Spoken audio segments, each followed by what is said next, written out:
Ang hina nyo. Pare! Uwi ka na, uwi ka na. Ayan na, ayan na! Ano ba?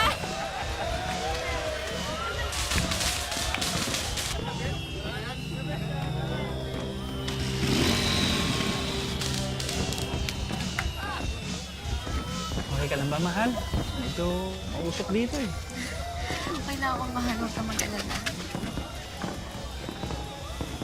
Mas masaya sana tayo kung hindi ako nagkasakit.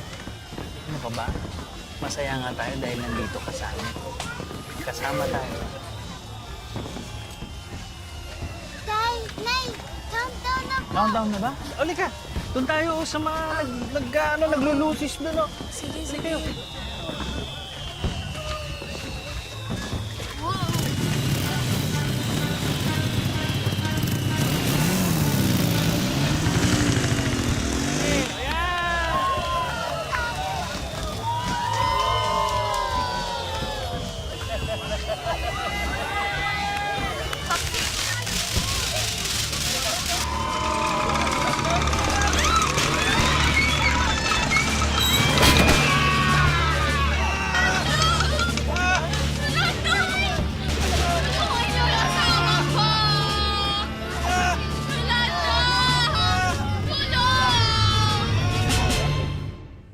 Ang bagong taon daw ay panibagong simula, panibagong pag-asa at panibagong buhay.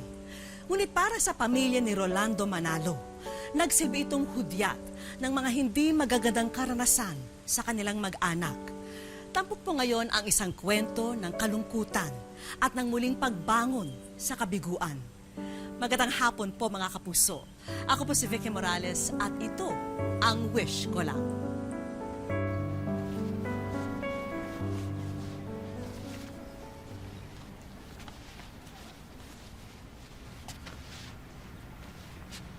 Tay, ano na naman po yan? Gumagawa ako ng saklay para lakad naman ako rito kahit papano. Tay, mali pa po yung paa nyo. Sabi ng doktor, bawal niyo pa iapak kahit may saklay. Nahiya na kasi ako sa sarili ko. Ano mo, hindi na nga ako naghahanap buhay. Tapos, pinagsisilbihan niyo pa ako dito. Kundi dahil sa kamag-anak nga natin. Baka mamatay tayo sa gutom niyan. Tay naman, natural di kayo makakapaghanap buhay. Na-aksidente po kayo. Kaya ngayon, ang misyon nyo, magpagaling. Para mas mabilis kayo makalakad ulit. Sige, gagawin ko yan. Mahal. Tama si Cassie. Makinig ka sa kanya. Hay naku, Nay, kayo rin po. Dapat di na kayo nagbubuhat ng mabigat, lalo na't may bone cancer kayo. Ay, Cassie, huwag mo ko alalahanin, anak. Okay lang ako.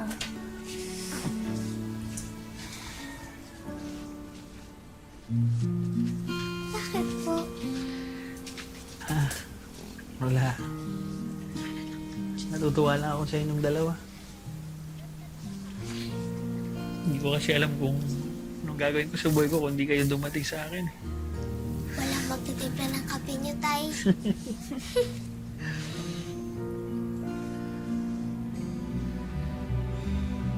Josie? Tay? Josie?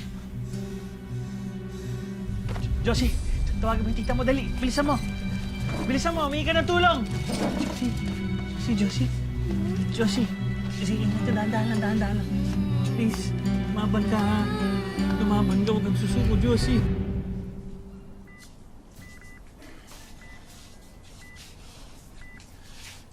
Nay! Nandito na po kami ni Tatay. Josie. Josie.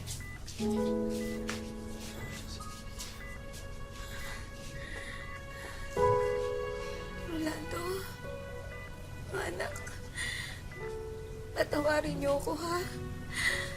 Puro problema lang yung mga binigay ko sa inyo. Sa halip na ako'y nag-aalaga sa inyo. Josie, kung magsalita ng ganyan, mahal.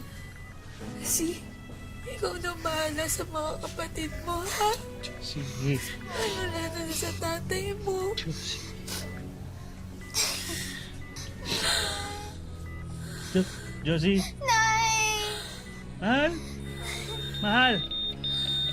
Mahal? Nay! Josie! Nay! Josie! Nay! Josie! Gumising ka, Nay! Nay! Huwag mo kami iwan. Josie! Mahal!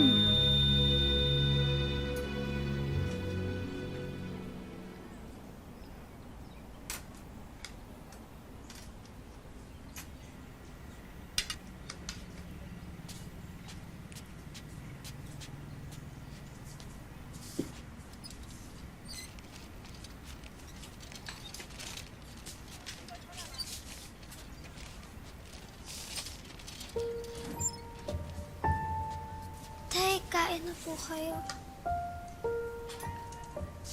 Pakain mo na lang sa mga kapatid mo. Kumain ka na. Hindi ako gutom. Pero tayo naman, ilang araw na po kayo hindi kumakain. Magkakasakit kayo niyan. Sinabi nang hindi ako gutom. Makasarili kayo? Ano ka mo? Sabi ko makasarili kayo. Sarili niyo na kayo iniintindi niyo yung nararamdaman niyo. Paano kami ng mga kapatid ko? Yung nararamdaman namin, inisip niyo ba? Hindi! Kayo lang ba yung nawalan? Nanay ko yung nawala! Nanay ko! Gusto niyong mamatay para hindi na sumama yung loob niyo? Paano kami? Tingin niyo hindi sasama yung loob namin? Nahirap na ako. Pagod na ako. Pero anak, wala na akong silbi. Wala na kayong silbi. O mas mahal niyo lang talaga yung sarili niyo kaysa sa amin.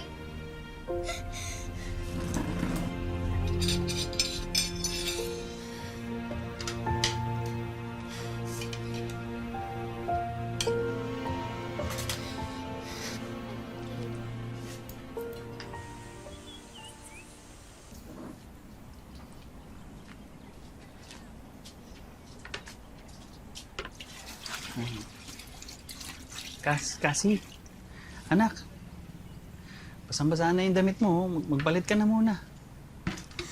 Mamaya na tay. Mag-iikip pa po ako. Pasensya ka na, anak, ha? Tama ka. Naging makasarili ako. Pero huwag kang mag-alala. Pipilitin ko talaga makalakad para makatulong ako sa mga ginagawa mo. Kasi? Kasi! Kasi!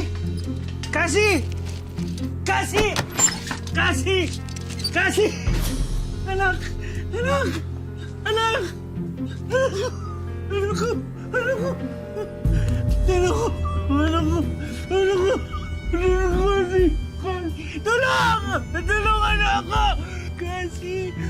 Gumising ko! Gumising ko! Kasi!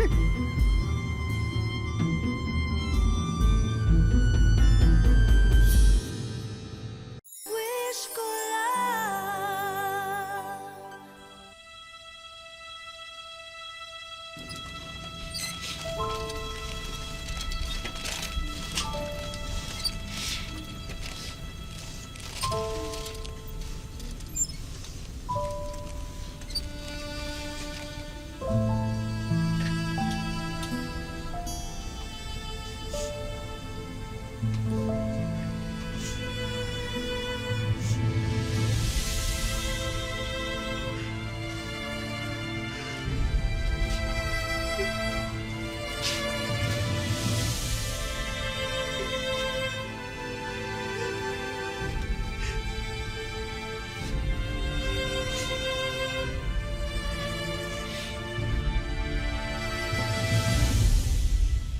Magkadikit na trahedya ang sinapit ng pamilya ni Rolando. Matapos mamatay ang kanyang asawa dahil sa bone cancer, ang kanyang panganay na anak naman ang binawian ng buhay. Paano pa haharapin ni Rolando ang kinabukasan, gayong nawala na siya ng tiwala sa pag-asang hatid ng kanilang kapalaran? Wala kang kwentang asawa. Wala kang kwentang ama. Namatay ang asawa mo, ang anak mo, pero wala kang nagawa. Hindi mo sila natulungan. Sige, mas mabuti pa nga na mamatay ka na lang. Wala ka naman silbi, di ba?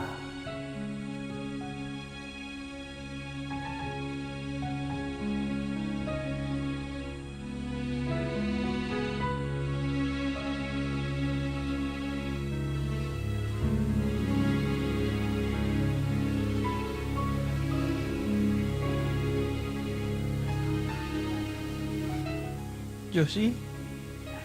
Mahal? Iiwan mo ng mga anak natin? Akala ko mamahal mo kami. Paampon ko sa mga kamag-anak natin. Baka mas maalagaan sila na mabuti. Yun ba ang gusto niyo mangyari, Tay? Oh, gusto. Gusto ko na kayong makasama ng nanay.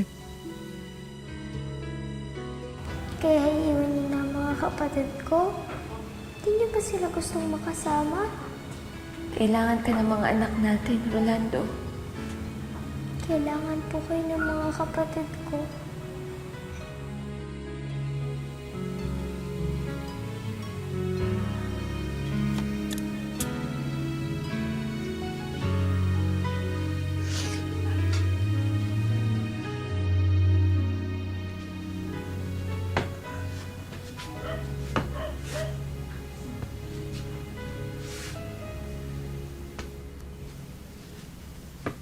Tay, nakalakad na po kayo? Oo nga po, Tay. Nakalakad ka na. Oo nga po! Sensya na kayo mga anak ha kung napabayaan ko kayong magkakapatid. Promise. Hindi na ako magmumukmuk. Pipilitin ko na makalakad ako para makapagtrabaho na rin ako. Okay? Okay po. Hindi kaya.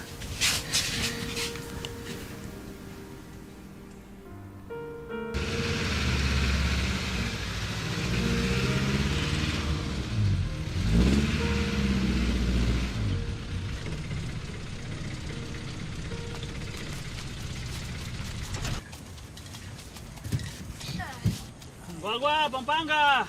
Bayad po, Dali. dalawa. San Fernando, oh. Thank you. Lando, kumusta? Uy, Rolando. Bumabiyahe ka na uli ah. Uy, naawa sa akin yung operator kasi nito eh. Kaya binigyan ako ng pagkakataon na magmaneho ulit kahit hindi pa maayos yung pa ako. Buti naman. Kasama ko si Annalyn. Tatandaan mo pa? Si Annalyn yan? Aba, di kita nakilala. Kumusta? Medyo matagal na nga tayong hindi nagkita, Kuya Rolando. Biguin mo nga naman, ano? Kamusta nga pala ang trabaho mo, Dado? Okay naman, maayos naman. Medyo maganda ang kita sa pagsisikyo ko ngayon eh. Alam mo, hindi lang ako na pilayan. Gusto ko sana subukan din yan eh. Talaga? Oo. Eto. Pag maayos na yung paa mo, tawagan mo ako. Tsaka, pwede ka namang magpa-assign sa tahimik na lugar, kaya hindi problema yan. Talaga? Salamat pare ha. Sige, pagkano, tawagan kita ha. Ayos yan.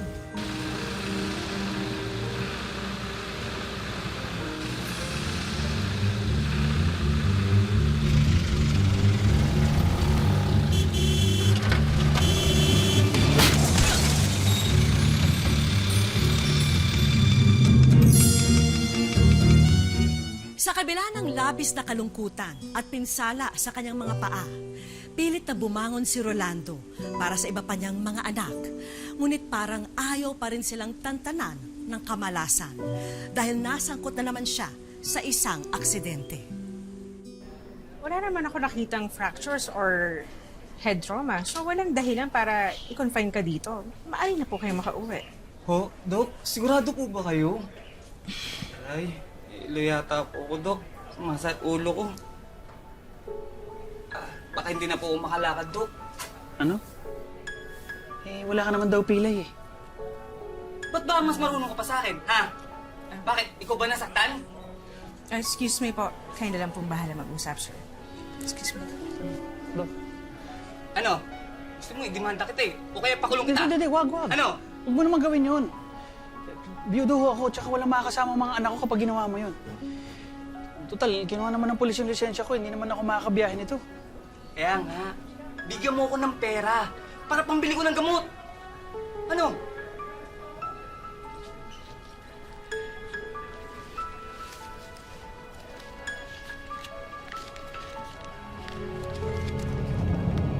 Ano to? Ito lang? Wala na, yan ang lahat eh. Yan ang lahat yan. Tama, may utang ka pa sa akin, ha? Sige na, balikan mo na lang ako. Para pag kailangan ko ng pambili ng gamot, ha? Bumalik ka, ha?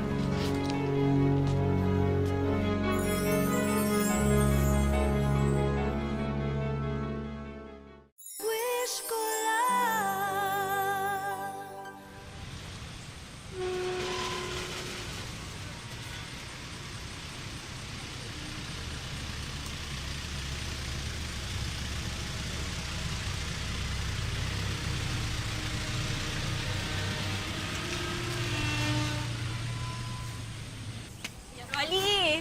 Uy, kamusta? Annalyn. Ito, okay naman ikaw. Kumusta? Nabanggit kasi sa akin ni Kuya na dito ka na pala naka-assign. Andito lang din kasi ako sa area kaya eto, binisita kita. Ganun ba? Salamat ah. Sakla, pasensya na. Hindi kita maalok ng upuan kasi bawal umupo dito eh. Naku, okay lang yun. Walang problema. Uy! Rolando! Long time no see. Akala mo makapagtago ka pa sa akin, ha? Ba't naman ako magtatago sa'yo? Kasi nga, kailangan ko ng pera pambili ng gatas ng anak ko. Kaya bigyan mo na ako ng pera. Sandali, pati ba naman yung sagot ko? Oo naman, sagot mo! Kaya hindi nga ako nakapagtrabaho nang dahil sa'yo. Kaya kita mo, ano nangyari sa akin? O gusto mo isumbo kita sa agency? Sandali, sandali, ito na.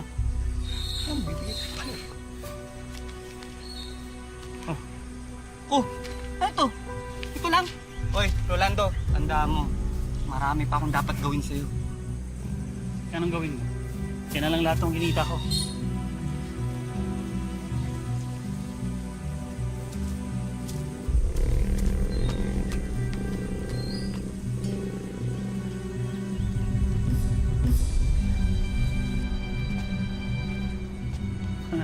Tagal ka na ba nagtitinda ng mga yan?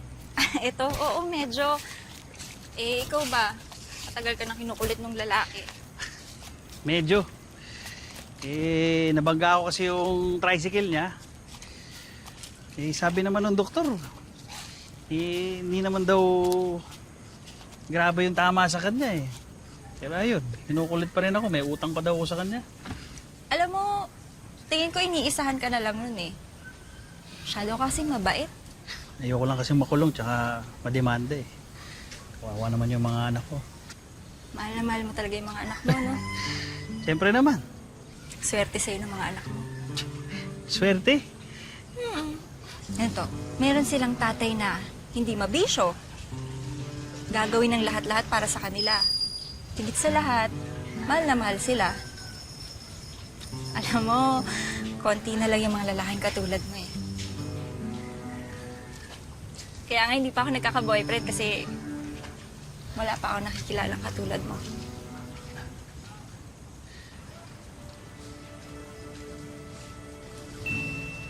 Kuya, okay ka lang? Hindi. Okay lang. Wala naman. Tara. Tara.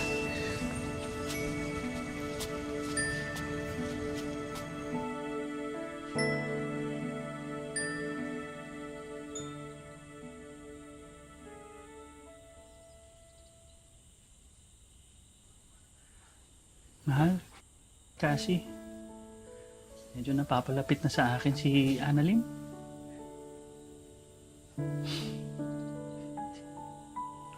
Natutuwa kasi ako na kasama siya.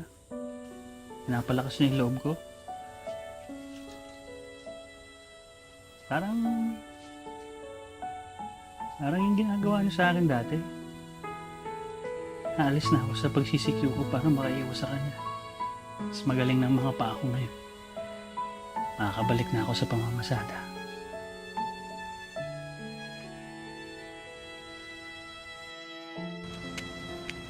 Kuya Rolando! Uy! Uy, kamusta ka Annalyn, na? Okay naman ako. Dinalo kita dun sa pwesto mo kaso wala ka na pala dun. No kasi, bumalik na ako sa... Rolando, asan na yung pera ko? Pero na naman. Pinagtataguan mo na naman ba ako? Ha? Hindi kita pinagtataguan. Andito nga ako. Ano bang problema dito? Boss, itong driver niyo na-aksidente niya ako. Tapos, tataguan niyo lang ako. Hindi kita tinataguan. Nandito lang ako. Boss, hindi naman po ano eh. Totoo ba ito, Rolando? Alam mo, ikaw na lalaki. Annalyn. Gusto mo mapilay talaga eh, no? Ha? Ha? Boss mo na. O, tingnan mo. Mas mabilis ka pang tumakbo dito kay Kuya Rolando. Kapal na mukha mo, ha?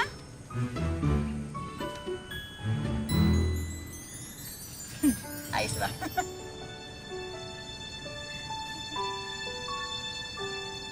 Wagwa! Wagwa! Sakay na! Sige na! Sige na! Dali! Dali!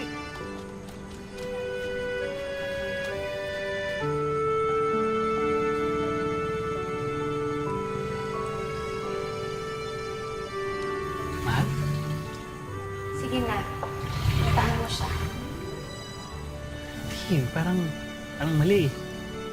Parang pinagtataksi lang kita. Si tatay naman, ang drama. Anak, Ganito lang yan, tay. Pababayaan niyo po ba ang mga kapatid ko kapag niligawan niyo siya? hindi. Siyempre hindi. Yun naman pala, tay eh. di ano yung problema? Paano kung mangyari ulit yung nangyari sa inyo? Baka malasin siya dahil sa akin. Tay, hindi po kasalanan na nangyari sa amin. Hindi po kayo malas. Na-miss ko na kayo.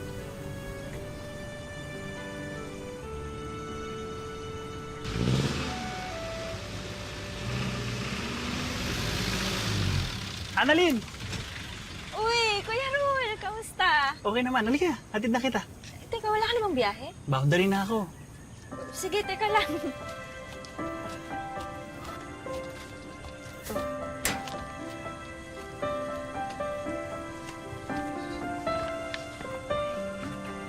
Uy, Kuya Rolando, salamat ha. Wala yun. Saka pala may gusto sana akong sabihin sa'yo, Annalyn. Baka pwede. Roland na lang itawag mo sa akin. At sana, kung pwede, baka payagan mo akong makinaligaw sa'yo.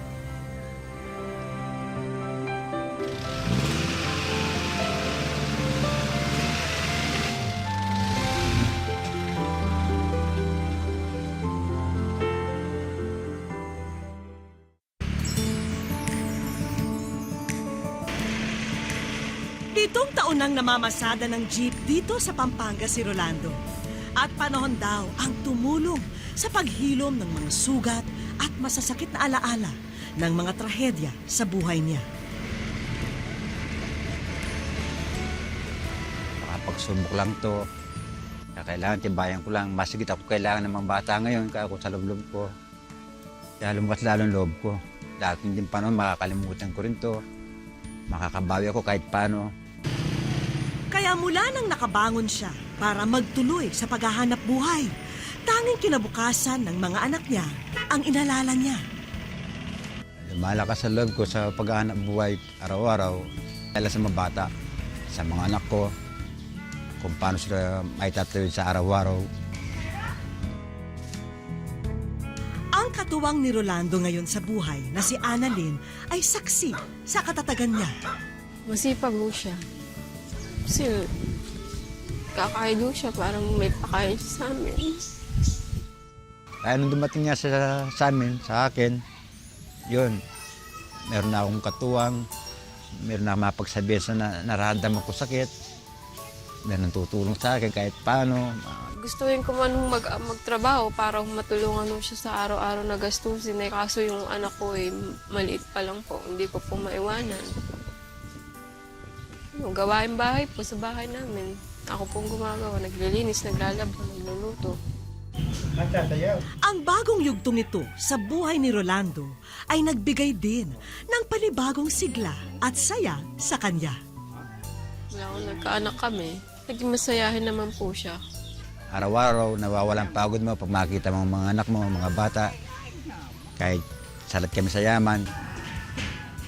Sa loob ng 5 taong pagsasama ni Ana at Rolando, lubos na pag-unawa at pagmamahal ang namagitan sa kanila. Bilang kasama ko po isa na po sa kasama ko po sa buhay, kasama sa pamilya. Kaya siya po lagi, halos araw-araw, pag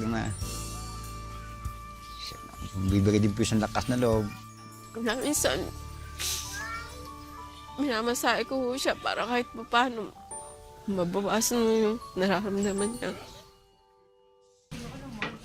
Sa mga kagaya kong isang padre de pamilya, kung dumating man ang pagsubok sa buhay nila o sa pamilya nila, tibay lang na loob. Tibay lang, tsaka dalangin lagi sa taas na sana malampasan nila kung anong klaseng pagsubok na dumating sa buhay ng isang may pamilya.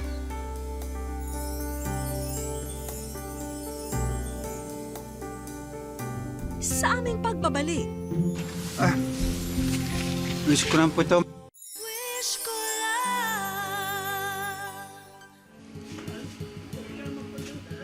nag-break muna sa pamamasada si Rolando ngayon ang makapananghalian.